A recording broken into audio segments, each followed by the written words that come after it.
I find healthy is I do these challenges not just I don't do it to gain a bunch of views or a bunch of attention or anything like that. Yeah. I do it just for the possibility for a discussion.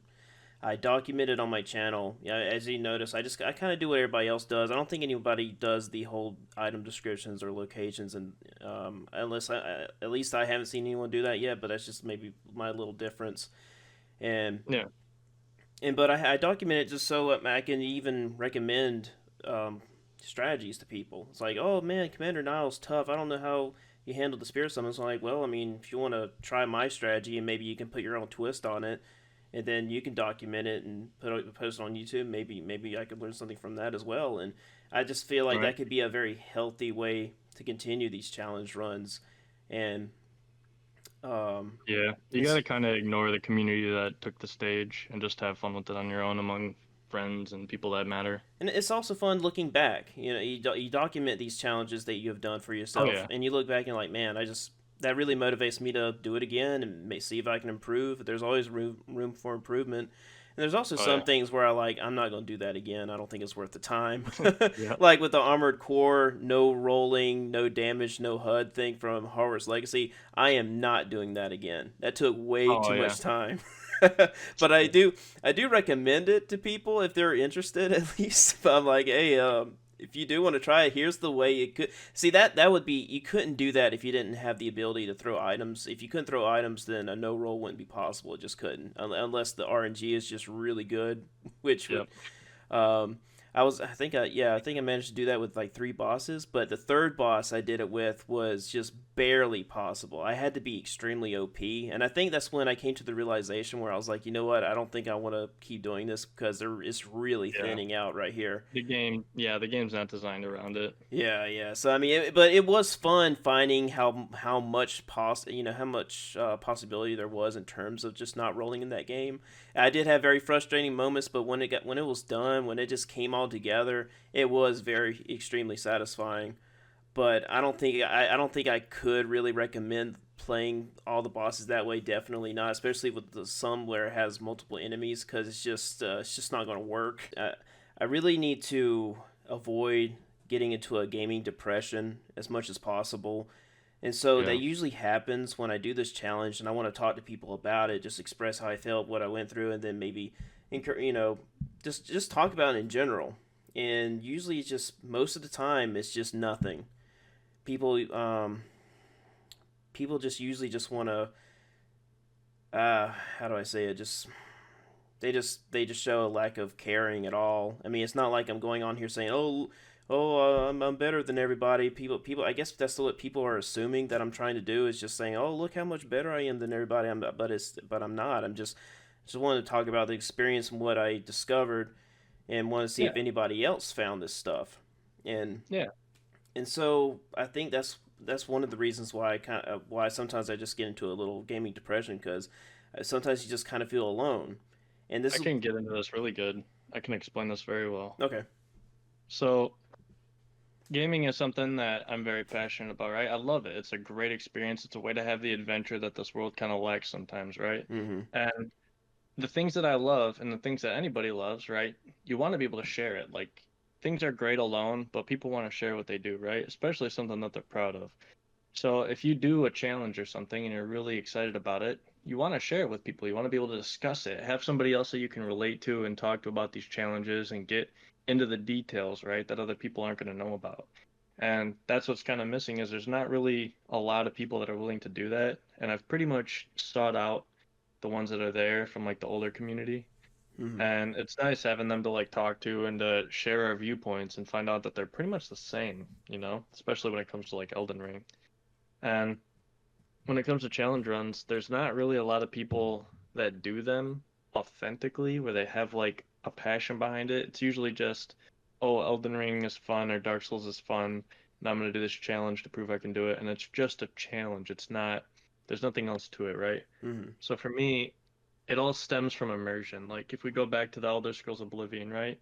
Um, I'd turn up the difficulty to the right point. I'd go through and try to like ground myself as much as possible. Like just use a sword and a shield or something and just like experience it. And obviously that's an easy game, but that mentality carries through all my games I play, right? I try to immerse myself. I'll turn off the HUD, turn off different elements, not for the sake of making it harder or being impressive, but for engrossing myself in the world, right? Hmm. So that I can actually experience things different. Like when I fight in a game like Dragon's Dogma or something, right?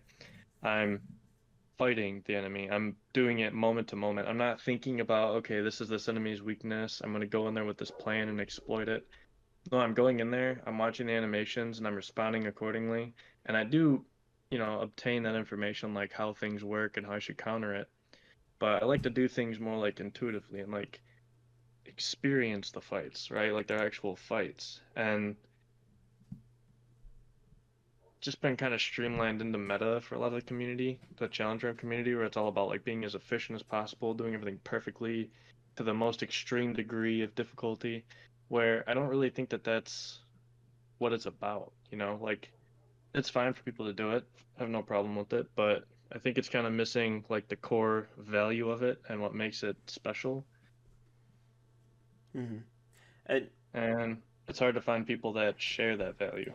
what I find really intriguing is, yeah, I mean, you could always do a challenge that's been done before just so you can personally experience it and get used to it and get Yeah. very comfortable with it.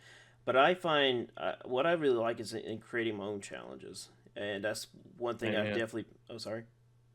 Oh, I just the same. Oh, but it was like with Resident Evil 4, the upgrade this year. The Ganado, when I jumped in, is sometimes you just kind of get a feeling, where you're like, something's here, but I don't know what yet. And so you're kind of experiencing the fight by default. Okay, well, how much can I do? I've been playing this game with a lot of restrictions already. Can this be done with knife only? And after exploring that one section alone, I found out that I can actually fight him in the starting cage. I don't know if you saw that video of me fighting him or not, but I call Yeah, it with the the knife. the cage match. Yeah. And man, I spent a lot of hours, and it's one of those things where I love how frustrating it is, but it's also extremely fun. And of Yeah. course, I had my moments where I'm like, okay, I got to put this down for a while and come back. But it never got to the point where I'm like, you know what, it's not worth it. I'm walking away from it. And believe me, Yep. that does happen. Where I'm like, you know what, It does. this challenge is not worth it, and I just want to move along. And so with Yep. this interaction, somehow this cage match worked so well, and it took 6 stabs. Well, it was like, man, why can't they make games where it's just like this claustrophobic? I love claustrophobic level design and just claustrophobic challenges. Look at the first God of War. A lot of their challenges the unlock, I think, is after you finish the playthrough, and they were very claustrophobic. And it's not just the arena; it's just the challenge that they gave you, and I really miss stuff like that. I miss very specific challenges that I feel like the games just don't offer anymore, and they're more like, oh No. well, you know, this is they were going to give you more options is better. Kind of, idea is just very mainstream now. It's just a lot of people I hear. Pretty much whenever I listen to a gamer, I don't listen to many YouTube gamers. I kind of find a lot of them unbearable to listen to. But Yeah, definitely. um, and every once in a while, I hear someone say, "Well, more options the better." I'm like, I don't really see how. I feel like that when you have very specific things to challenge the player with, it gets much more. It just gets significantly better Yeah. because options is just gonna dilute, vision Yep. is gonna dilute artwork, Yeah. and Yeah, that's like Sekiro is a good example of limitation and yeah, design, but having variety from that, right? Being able to expand upon the gameplay because of that. and So, oh, sorry, oh, I was just gonna expand upon the whole kind of mainstream thing, right? So, design philosophy is pretty much dead in video games. mm, Um, when games were first being created, people go in with a vision, right? They know what experience they want to create, and they build the game from the ground up around that experience, right? Down to mm, the engine, right? And that has been something that was an art for a long time where, every single mechanic that they would create, they would take that mechanic to the limit, whether it was Mario jumping or something, right? Like you make sure that every single parameter of that jump was calculated and thought about with all the different aspects of the level design, right? Where, all right, you can pull this maneuver off to get here and it's something where you can create like really intense challenges with just the core mechanics themselves, right? Mm. And where the actual environments and puzzles and stuff were thought out with these mechanics in mind. And now it's rare you'll get a AAA game that actually does that, where they really flesh out their game from the ground up with a vision in mind. It's almost zero. Like they don't do it. At this point, they use engines that are pre-established and they create formulate games. They go, okay, well, I want my game to be an open world, or I want it to be a MOBA, or I want it to be a battle royale, you know, and they structure it around that. They copy pre-made mechanics and they just follow what works.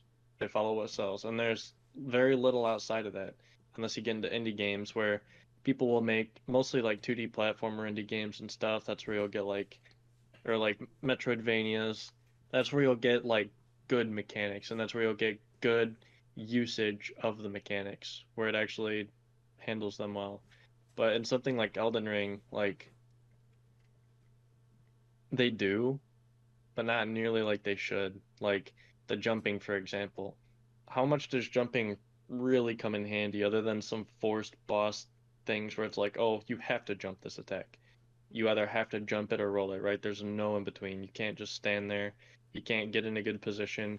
You have to jump it. And that's pathetic. I don't like that. I like, like a tail whip attack that you can jump over or something. I think that's a good usage of jumping, or like, a puzzle in a boss fight, right? Where you actually have to jump around and get onto different platforms or something.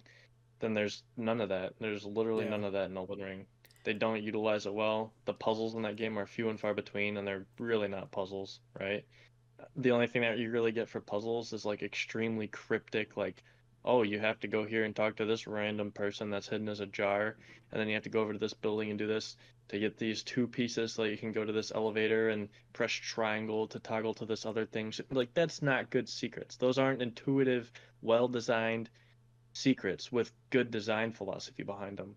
Those are extra cryptic things that are designed with this in mind, right? The entire thought process behind it is there's going to be a community that's going to work together, put these pieces together, and expose it to the world on the internet so that everyone can figure it out from Google, right? And that's fucking shit. That's garbage. That Mm. is not good game design. It's not good game philosophy. It's terrible, right? Back in the day, there were always things that point you to these things. Like, I think they did good with Sekiro, right? I was able to go through Platinum Sekiro within the first week release just off of the game, right? Like just what's in the game. It would lead you where you had to go. If you were thorough and you looked and you listened to everything that happened and you kept tabs on all the items you picked up and you were reading, you'd know what to do. You'd know what NPC to go to. You'd know what area to head back to. The only thing that they failed in that game with, which I got lucky fortunately, was that other ending where you had to like go to a specific location to listen in on a conversation. If it wasn't just for me playing around and fooling around in corners and stuff, looking for anything I could have missed, I wouldn't have found it. Mm. That one had nothing telling you to go there. It was just purely like you had to go back and backtrack and just scour everything you'd been through every single time you made story progress. And that is not good.